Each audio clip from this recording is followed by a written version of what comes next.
우리 회원님들이 사실 저보다는 4차 산업혁명 시대의 더 전문가라고 저는 생각하고 있습니다. 제가 미래 예측을 한다든지 이런 거에 대한 큰 전문성이 없지만 우리 이도영 기자께서 총장님 4차 산업혁명을 주제로 해서 한번 한 30분 강의를 좀 해주십시오 해서 제가 지식이 많이 부족하지만 한번 정리를 해봤습니다. 순서는 300년 전부터 시작한 1차 산업혁명부터 지금 2015년 우리는 지금 4차 산업혁명 시대에 지금 돌아서 우리가 지금 살고 있습니다. 겪어온 어떤 그런 과정과 그리고 4차 산업혁명의 기반이 ICBM을 위주로 해서 특징이 있습니다. 그런 부분들을 좀 설명을 하고 앞으로 이 4차 산업혁명에 우리 인간에 미치는 영향이 어떤 것인지 그리고 우리는 앞으로 어떻게 대응해 나가야 할 것인지 결론부터 얘기한다 그러면 인공지능으로 거의 대표되는 4차 산업혁명 시대에 우리 개인이 로봇이라든지 이런 기계에 대체되느냐, 그렇지 않으면 우리 인간이 그 기계와 공존해서 같이 도모할 수 있는지, 공생할 수 있는 건지, 거기에 방점을 두고 풀어가도록 하겠습니다.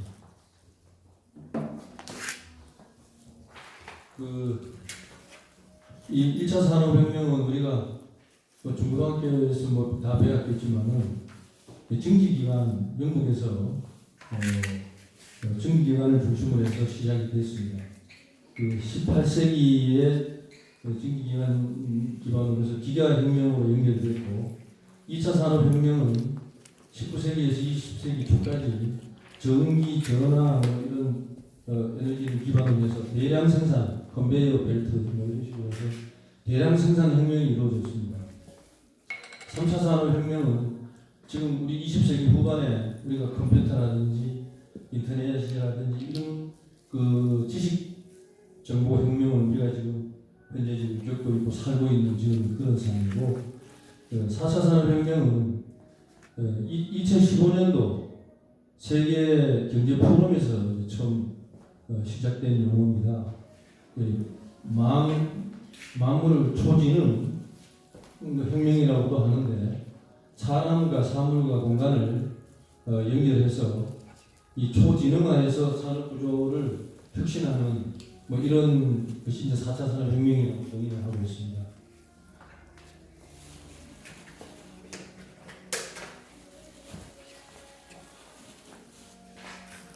그 자료를 나중에 그냥 이렇게 참고해서 보시면 될 것 같습니다.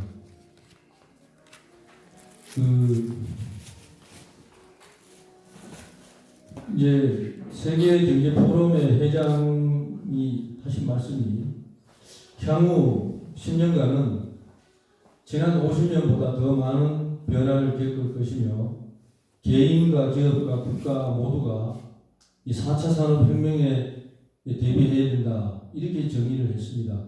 이 책이 아마 제가 기억하기로는 2015년도에 출간된 걸로 알고 있는데 저도 그때 책을 사서 읽어본 경험이 있습니다. 그런데 그때는 별로 실감이 나지 않았는데 지금 와서 생각하니까 불과 한 3, 4년 지났는데 드론이 무슨 택배 배달을 하고 지금 미국 같은 데서는 지금 주행 자동 자율 주행을 하면서 우버 택시가 아침에 회사에 태워주고 끝나고 나면 우버 택시가 다시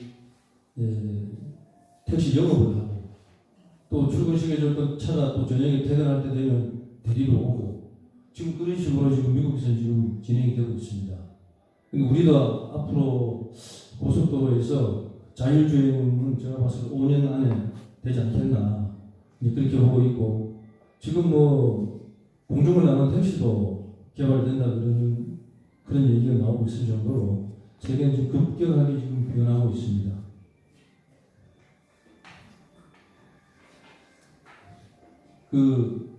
지금 3차 산업혁명의 기반이 된 ICT, 정보통신 기술이 AI, 인공지능이나 로봇 기술과 결합해서 생명과학 등 서로 융합을 해가지고 지금까지와는 완전히 다른 형태의 생산 시스템과 제품, 서비스들이 이제 만들어지고 이제 활용되고 있습니다. 그래서 이제 ICBM이라는 것은 인공지능, 사물 인터넷, 그리고 이제 클라우드 컴퓨팅, 그리고 또 여기 빅데이터, 그리고 모바일, 이걸 가지고 이제 ICBM이라고 명명을 하고 있습니다. 이런 것들은 지금 일상생활에서 지금 이용되고 있는 거기 때문에 너무나 다 잘 알고 계실 겁니다. 그래서 4차 산업혁명이 앞으로 우리 인류에게 어떤 영향을 미칠 것인가, 그리고 미래 사회는 어떻게 될 것인가에 대해서 한번 정리해 봤습니다. 인공지능을 가진 로봇이 인간의 창의력과 판단력까지 대체하는 대변화를 가져올 미래에는 지금까지 3차 산업혁명을 겪어온 이 과정보다도 더 혁명적인 그런 변화가 예상되고 있습니다. 그런데 지금 이제 앞으로 없어질 지금 직업은 전문직들, 그러니까 변호사, 의사, 약사, 또 회계사, 법무사, 이런 사자 들어가는 직업들은 앞으로 25년에 다 없어진다고 보면 됩니다.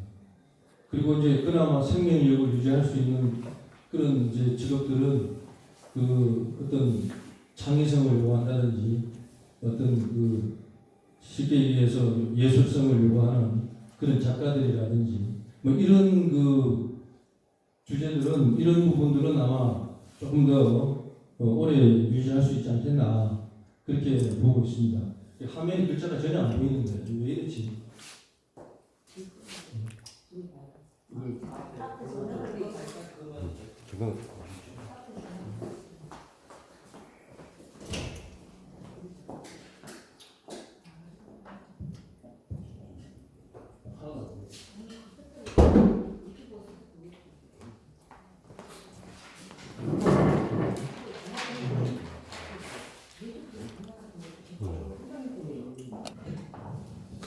그래서 이 4차 산업혁명 시대를 우리가 슬기롭게 대처하고 앞으로 우리가 극복해 나가기 위해서는 저는 가정과 개인 차원에서는 어떻게 대응을 하고 국가는 어떤 준비를 해야 되고, 특히 우리 구미가 굉장히 경제도 어렵고 산업이 좀 어려워서 하는데 구미는 어떻게 변화하고 대응해야 되는 것인가에 대해서 나름대로 한번 정리를 해봤습니다.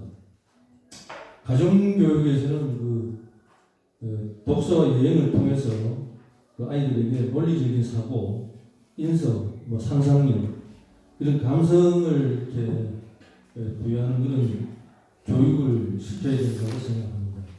그리고 한국인으로서의 자긍심을 가질 수 있는 그런 부모 세대가 그런 긍정 마인드로 아이들을 이렇게 교육시키시는, 학교에서 교육이 지금 거의 안 되고 있으니까 그런 식으로 무장을 해야 될 것 같고, 또 모든 부모들이 우리 역사에 대한 자부심을 좀 가지고, 또 우리 국제정세라든지 거기에 대한 관심을 좀 가지고, 중국의 무슨 동북공정이라든지 일본의 식민사관, 북한의 유일 독재, 이런 잘못된 것들을 우리가 부모 세대들이 자식들한테 제대로 집안에서부터, 가정에서부터 교육을 시킬 수 있는 그런 것이 필요하지 않겠나, 그렇게 생각합니다. 또 두 번째는 생활 속에서 민주 시민 훈련을 제대로 해야 된다. 책에서 배우는 민주주의 가치를 생활에서 실천하는 실천 민주주의 활동가가 되어서 아까도 제가 모두에 말씀드렸지만 인공지능에 의해서 이제 대체되지 않고 나뿐만 아니라 너와 또 우리 모두를 포용하는 그런 삶을 영위하면서 기계의 주인이 될 수 있는 인공지능의 어떤 또 로봇의 주인이 될 수 있는 그런 개인이 되지 않겠나 이렇게 보고 있습니다. 또 이 국가 차원에서는 지금 정부에서 해야 될 일이 굉장히 많습니다. ICBM 산업 진흥을 위해서 가감한 규제 혁파가 이루어져야 된다고 생각합니다. 그리고 지금까지 노동집약적인 어떤 그런 사고에서 벗어나서 인간의 어떤 능력을 극대화하는 그런 교육 훈련이 필요합니다. 그리고 지금 학교 교육도 지금 거의 수월성 교육을 포기하고 거의 평준화 지금 가고 있는데 이런 교육은 정권이 바뀌어야 이게 해결이 되겠지만 정말 이 대한민국을 정말 망치는 대한민국의 100년 대계를 파괴하는 그런 잘못된 교육이라고 저는 개인적으로 생각하고 있습니다. 천재 한 사람이 100만 명을 이렇게 살린다는 얘기가 있지 않습니까? 그런데 지금 우리나라에는 지금 4차 산업혁명과 관련되는 전문가들이 턱없이 부족합니다. 지금 미국에서 공부하고 한국에 다시 돌아와야 될 인재들이 50%가 지금 안 돌아오고 있습니다. 그리고 국내에서 또 이렇게 키운 인재들이 국내에서 또 나라를 위해서 일을 해야 되는데 우수한 돈들이 좀 해외로 지금 다 빠져나가고 있습니다. 그래서 이 4차 산업혁명을 준비해야 되는 우리 대한민국이 지금 현실이 굉장히 암울합니다. 그래서 해외에서는 이제 소프트 파워를 길러주기 위해서 소프트웨어 교육이 지금 전략하고 있는데 지금 우리는 지금 그렇게 하지 못하고 있는 현실이 지금 안타깝습니다.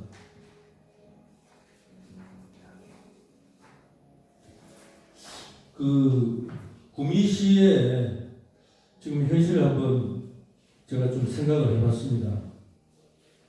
구미는 입지라든지 환경이라든지 이런 쪽에서는 모산과 또 박정희 생가와 이 낙동강을 아우르고 있는 어떤 의미에서는 천혜의 도시환경을 갖춘 축복받은 땅입니다. 그런데 이런 환경을 잘 활용을 못하고 있는 것 같아요.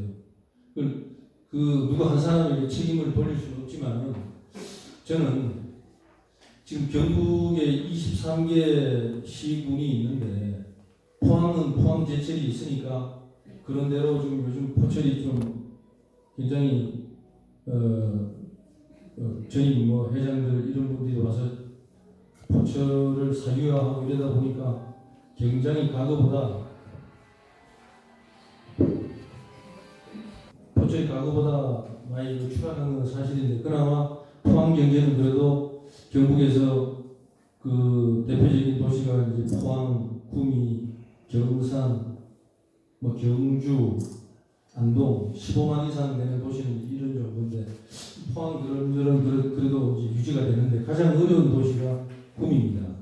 그리고 또 어떤 의미에서는 경주는 또 천연보도 환경을 복원한다 그래가지고 지금 한 국비가 한 1조 정도 지금 투자가 되고 항용사 구청탑도 지금 복원하고 또 환경도 복원한다 그래가지고 앞으로 살아날 기미가 보이는데 구미는 전혀 그것이 지금 아무것도 보이는 게 없습니다. 지금 칠흑 같은 그런 암흑 속에서 지금 헤매고 있다.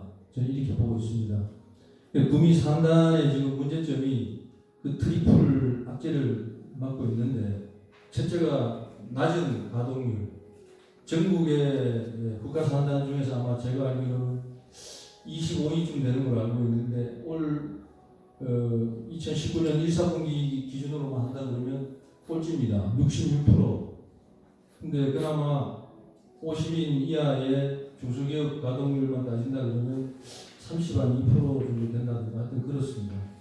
그리고 두 번째가 이제 공단이 만들어진 지가 지금 그 50년이 됐기 때문에 가장 늦게 만들어진 공단 도시 20년이 넘었습니다. 그래서 급격한 노후와 또 가장 또 어려운 것은 이 구미 경제가 대기업하고 중소기업하고 수직 계열화가 되어 있는 상태에서 삼성전자와 LG가 빠져나감으로 해가지고 공동화 현상 때문에 지금 근로자가 9만 명이 지금 무너지는 지금 이런 상황입니다.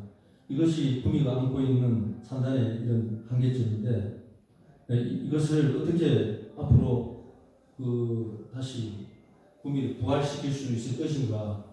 여기에 구미의 지도자들이나 또 시민단체 이런 관심 있는 분들이 앞장서서 이 방안을 찾아내야 되지 않겠나. 저 개인적인 소견은 공단에 대기업을 유치한다든지 이런 식으로 해서 과거처럼 공단에만 목을 매는 단선적인 그런 식으로 가서는 안 될 것 같고요. 이제는 관광을 활성화한다든지 또 문화 어떤 사업을 정말 세계적으로 이걸 펼쳐가지고 세계인들이 찾아올 수 있는 그런 보장으로 만들어야 되지 않겠나. 예를 들어 가지고 스페인에 가면 빌바오라고 하는 조그만 도시가 하나 있습니다. 한 100몇십만이 되는지 모르겠어요. 근데 이 도시가 과거에 15세기 때는 철강 도시로 굉장히 명성이 높았고 잘 사는 도시였었는데 거의 이 도시가 거의 망할 정도까지 됐는데 이 도시가 미술관 하나를 제대로 만들어 가지고 1년에 1200만 명이 관광객이 찾아옵니다. 그렇게 해서 이 도시가 완전히 살아났습니다.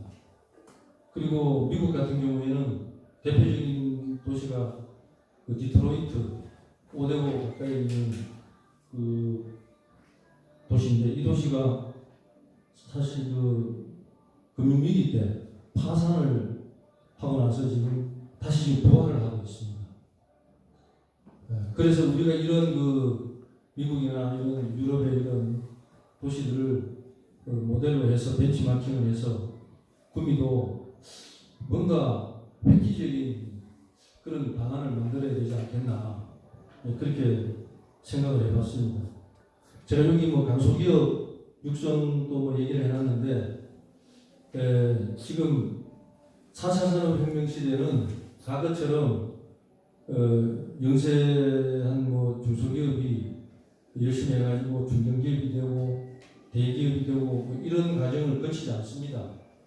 4차 산업혁명 시대의 하나의 어떤 기회라고 하면 중소기업에서 바로 세계적인 글로벌 기업으로 갈 수 있는 그런 혁신적인 어떤 아이템이라든지 그런 기술이 있다 그러면 그렇게 될 수가 있습니다.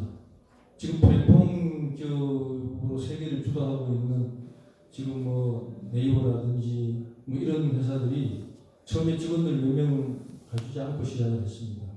그것이 이제 가능한 것이 4차 산업혁명 시대의 하나의 특징이 아닌가 그렇게 생각하고 있습니다. 구미가 다 아시는 얘기지만은 우리 경북에서 차지하는 인구 비중은 한 15%인데 경북에서 차지하는 수출의 65% 정도를 구미가 차지하고 있습니다. 그런데 사실 지금 대한민국에서 차지하는 비중이 지금 작년까지 4.3%로 지금 급전직하고 있습니다. 그리고 수출액은 10년 전보다도 더 남는 그런 수치로 가고 있기 때문에 아주 심각한 그런 상황입니다.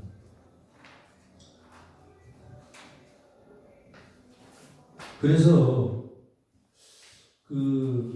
오늘 아침에 조선일보에 보니까 강천석 대리자가 칼럼을 하나 썼던데 국민들이 사기가 떨어져가지고 앞으로 국가 동력이 걱정이다 이런 취지로 쓴 것 같습니다. 그래서 특히 대한민국과 어떤 의미에서는 구미가 같은 문명 공동체가 아닌가. 지금 외신에서도 우리 대한민국을 조롱을 했지만 과거에 아시아의 용이었었는데 지금은 강아지 집안에 갇혀있는 호랑이 신세가 됐다. 대한민국은. 근데 구미가 딱 그 꼴입니다. 제가 봤을 때. 그래서 대한민국과 구미가 공동운명체로 어떤 의미에서는 파산을 할 수도 있습니다. 이대로 가면. 심하게 얘기한다. 대한민국도 그렇게 될 수가 있습니다. 지도자 잘못 뽑아가지고 한 10년 계속 가버리면 우리 대한민국 제가 봤을 때는 그렇게 돼서는 안 되겠지만 남미의 베네수엘라나 또 남유럽의 그리스가 됩니다. 오늘 아침에 제가 그 시장에 가서 아침에 순댓국을 한 그릇 먹었는데 순댓국 그 집 어른이 우리나라 그 경제학자들보다도 더 많이 알고 계시거든요. 왜 애들한테 돈을 50만 원씩 주느냐? 그거 애들 정신을 병들게 한다. 그 애들이 그 돈 가가지고 노래방에 나가고 그런다.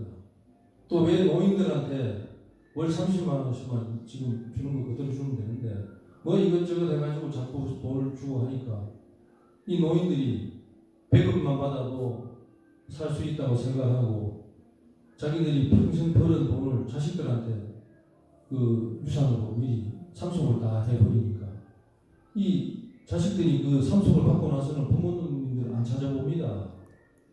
절대 안 됩니다. 아버지, 어머니가 돈을 가지고 있어야 그 돈을 물려받기 위해서 잘 보이려고 자식들이 경쟁적으로 토요일, 일요일 한 달에 2번 가고 또 3번 가고 이렇게 가는데 그걸 미리 상속을 다 해버리면 그 아들, 자식 다 잃습니다. 그 유명한 가나안 농건학교에서 20년 전부터 그런 교육을 했었어요. 초교육을 그렇게 시켰는데 절대로 자식들한테 돈을 미리 물려줘서는 안 된다.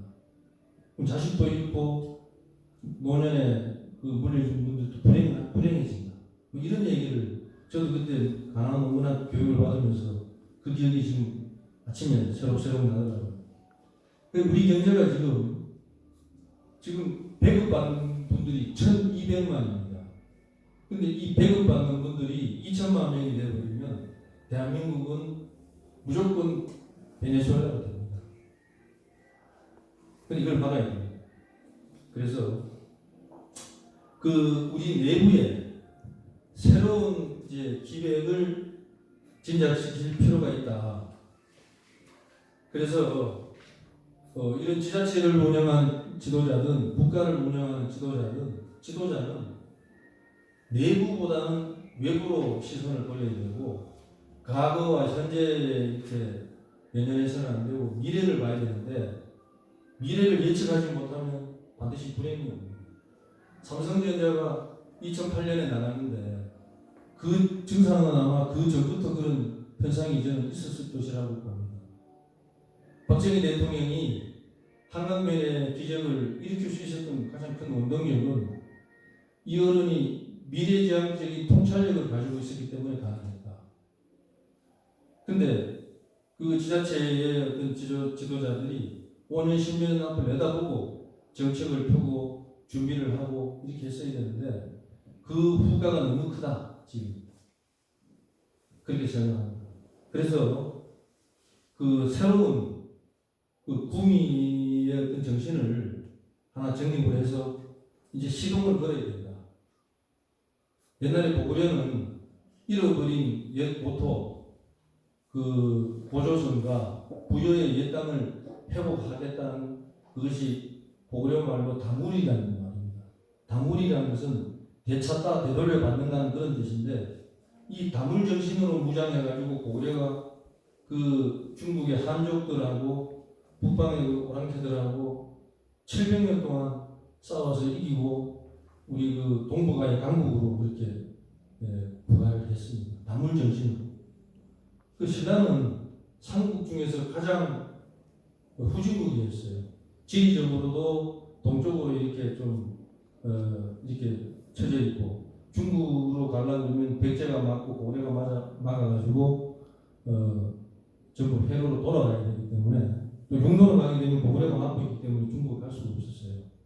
그래서 그런 악조건을 극복을 하고 신라가 천년제국을 부과할 수 있었던 것은 화랑정신이라는 그런 포용적인 정신이 있었기 때문에 가능합니다. 근데 또 고려도 마찬가지입니다. 고려도 중국 송나라하고 같이 경쟁을 하면서 주눅들지 않고 500년 동안 그 문화 강국을 유지할 수 있었던 것은 상무 정신이 있었습니다. 전쟁을 두려워하지 않았어요. 근데 지금 우리 지금 현 이 좌파 정부는 전쟁을 두려워하기 때문에 지금 김정은 하수인으로 지금 제가 어제 이충근 박사도 아카데미에서 그런 얘기를 했는데 북한은 그 전쟁할 수 있는 나라가 되야 됩니다.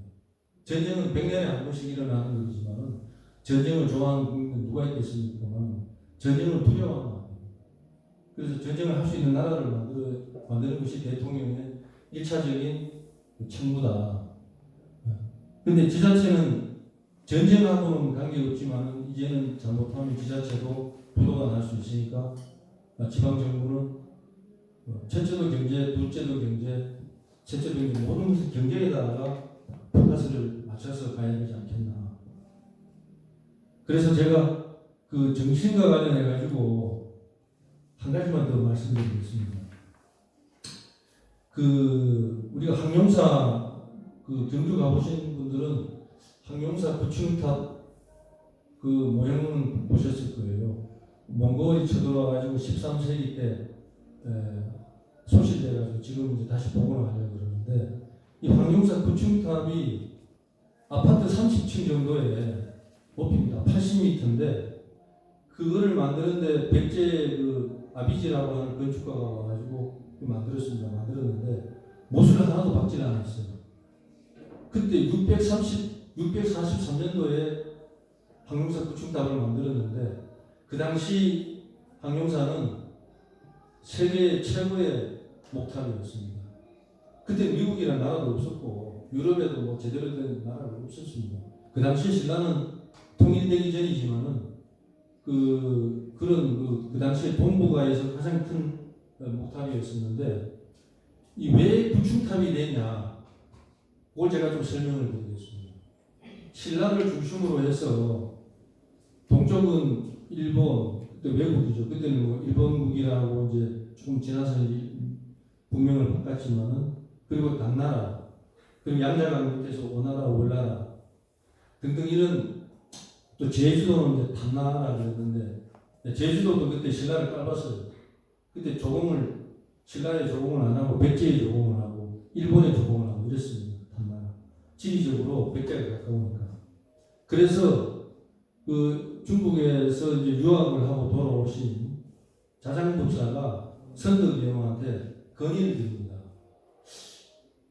여기에 그 우리 구층 목탑을 항용사에다가 세우게 되면 사해에 있는 9개의 나라들이 신라에 와서 조공을 한다. 그래서 그게 구층입니다. 1층이 어디냐? 일본. 2층이 어디냐? 당나라. 3층이 어디냐?